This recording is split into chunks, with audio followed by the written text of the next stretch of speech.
The morning of April 27, 1945, found Benito Mussolini in the small town of Como near the Swiss border. The once mighty dictator was now just another desperate refugee in a German convoy. The Allied forces were closing in from the south, and Milan had fallen just days earlier. For Mussolini, this convoy represented his absolute final chance at survival. Just 3 weeks prior, he had been sitting in his headquarters, still pretending that his Italian Social Republic could survive. But the reality on the ground was much darker. The German forces were in full retreat. The partisans, local Italian resistance fighters, were taking control of the mountains. To save his own skin, Mussolini had made a humiliating choice. He abandoned his famous military uniform, the symbol of his authority for 20 years. Instead, he put on a German greatcoat and a steel helmet. He climbed into the back of a truck,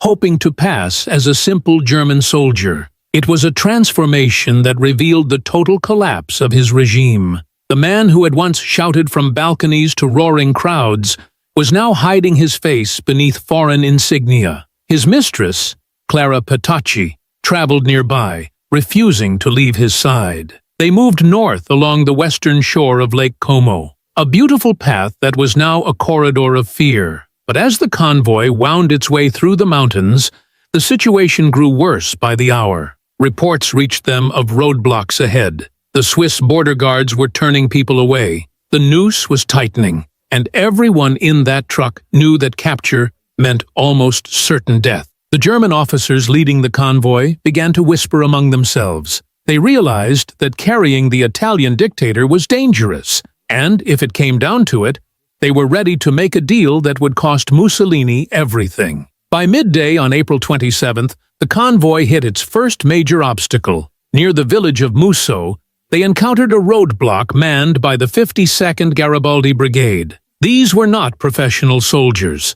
They were local partisans, factory workers, farmers, and students who had taken up arms against fascism. The tension in the air was palpable. The German commander, Colonel Fallmeyer, tried to negotiate passage. He produced papers claiming this was a routine medical evacuation. At first, it seemed to work. The partisans were willing to let the Germans pass. They were only hunting for Italian fascists. But something felt wrong. One of the partisan leaders, a man named Urbano Lazzaro, noticed nervousness in the back of one of the trucks. The German soldiers, slumped in the shadows, didn't look right. Their uniforms were too big. They refused to speak. Lazzaro ordered a thorough inspection. He approached the vehicle, his weapon raised.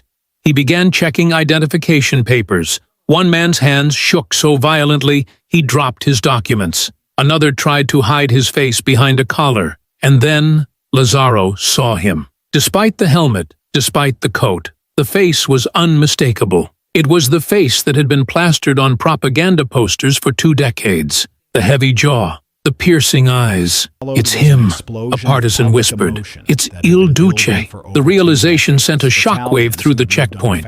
The German officers, seeing the game was up, made a cold calculation. They abandoned their ally instantly to save themselves. They drove away, leaving Mussolini and his terrified entourage in the hands of the resistance. Mussolini tried to stand tall, attempting to summon the authority he once commanded. But the magic was gone. To the partisans, he was just a frightened old man in a costume. The capture was swift, but now the partisans faced a terrifying problem. They held the most wanted man in Italy, and as night fell, they had to decide whether to treat him as a prisoner of war or as a criminal who deserved to die. As darkness covered the mountains, Mussolini was transported to a small remote farmhouse in the village of Bonzanigo. The contrast was staggering. The man who had lived in Roman palaces was now imprisoned in a peasant's spare room with stone walls and simple furniture.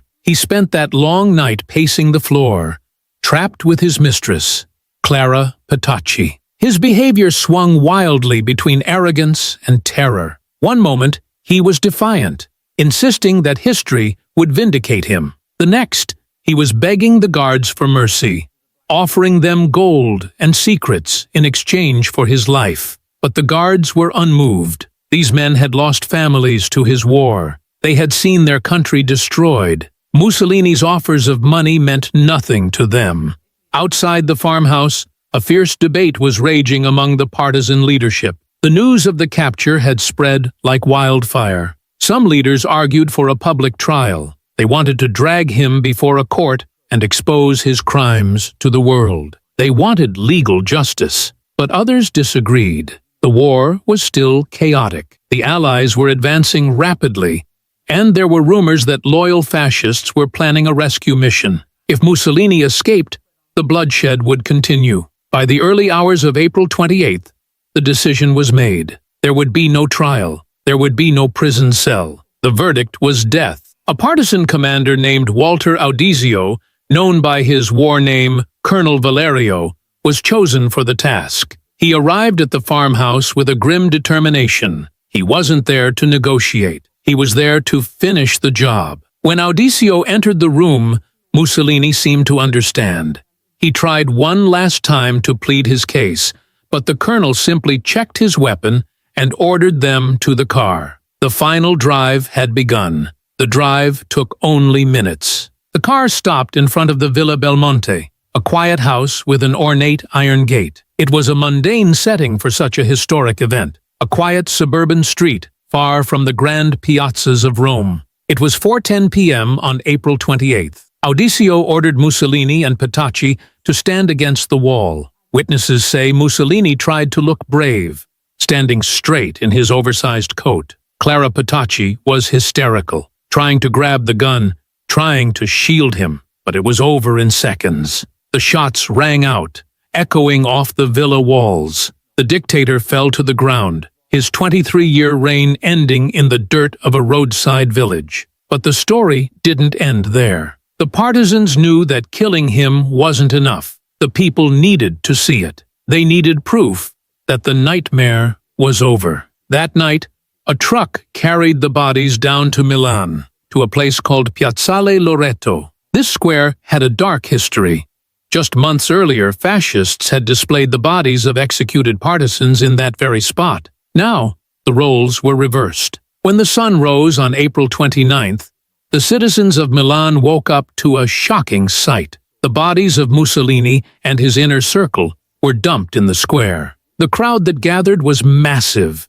Years of anger, grief, and suffering exploded. People spat on the bodies. They kicked them. Finally, the corpses were hung upside down from the roof of a gas station. It was a gruesome, violent spectacle. But for the Italian people, it was a necessary release. It was the visible, undeniable proof that the fascist era was dead. The man who wanted to be remembered as a new Caesar ended up as a grim warning to history.